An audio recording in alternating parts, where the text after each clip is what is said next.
Turan si Dr. Ildefonso Dodong Toledo, ang hepe sa atong siling Provincial Agriculture Office.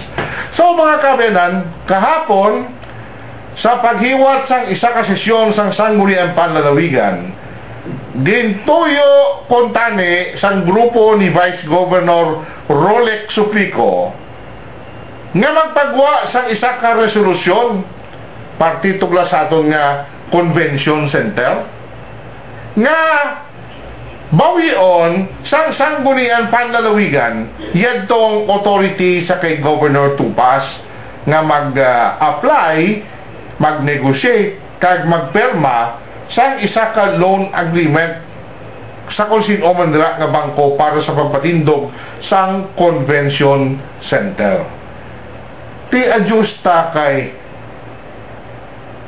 di mo kita nga wala pa gani matapos, wala pa gani butu-butuhan sa komitiba kay man Committee of the Whole mo nga ginpamunuan ni board member Arthur Toto Defensor Jr.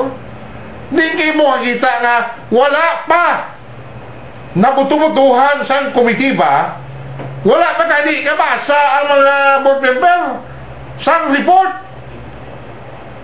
Gintinguan iya ni Vice Governor Rolek Suplico nga ibutang sa agenda kag gusto niya kung tani nga paaprubahan ang among resolusyon nga ginapabawi kuno ang among authority nga ining balabagan gid ang Convention Center.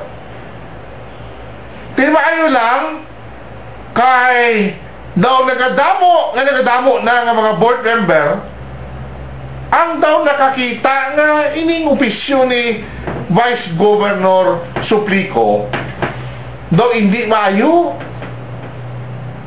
Nakatalubangod na ang nagadako nga numero sa mga board members nga sa una daw kaalyado niya.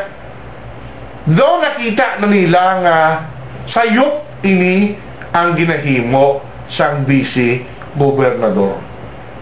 Kaya mo to nga luwas nga epektibo nga wala pa kaning maaprubahan sa committee level, hindi iya magpasugot ang ini nga mga katapo nga ila paghahambalan ang among report. Kay sino nila, huwag magani kami kabasa, paaprubahan ninyo isa ka bagay nga wala pa namon makita kung anong nakasulat dira. Wala pa namon mahangpan ang kaundan sa among siling report. Gusto ninyo iya, ipatulo na lang sa amon. Ti mga kauturan, gusto ginining ginambal sa mga board member. Pinili sila iya sa mga taga Iloilo para nga magbulig sa pagdihon sa mga programa at proyekto nga makadala sa kauswagan sa aton sininga probinsya. Hindi iya nga magpamalabag kasubong sang gusto sang aton vice gobernador. So amo to nga tamo ang tingala kaya abi nila nga daw may isa naman ka showdown na matabo.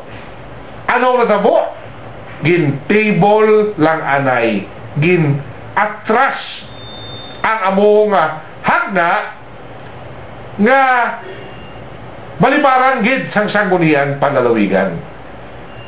Kay kung piliton ni Vice Governor Suplico, basi mahuyan pa siya.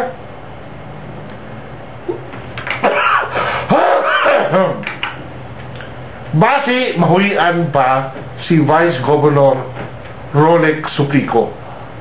So mo ni mga kauturan nga at least ang sa mata sa mga board members nagasanag kung ano gid ang gusto kag ano ang hindi. Kag pasalamat kita kay ang mga board members naton are beginning to listen to reason, no? Nakita na nila ang rason nga dako gid ang mabulig sining Convention Center kag ini makadala sang madamo nga mga benepisyo, madamo nga mga advantages sa aton sini nga probinsya, no? So kuno tani kay sige ang hinambalanay sa mga board members among themselves, naga-compare notes, no? Kung nagkasugilanon sila, kag siguro hindi sa dili madugay ining mga buko sa aton vice gobernador, makuha gid, no? Makulaps ini kag hindi na padayon. So wala lang isang tinion pa sa ato kapagpakalagad sa ato kapalatutunan di Capital in Action sa gihapon.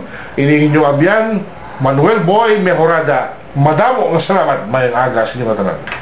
Ang inyong nabatian.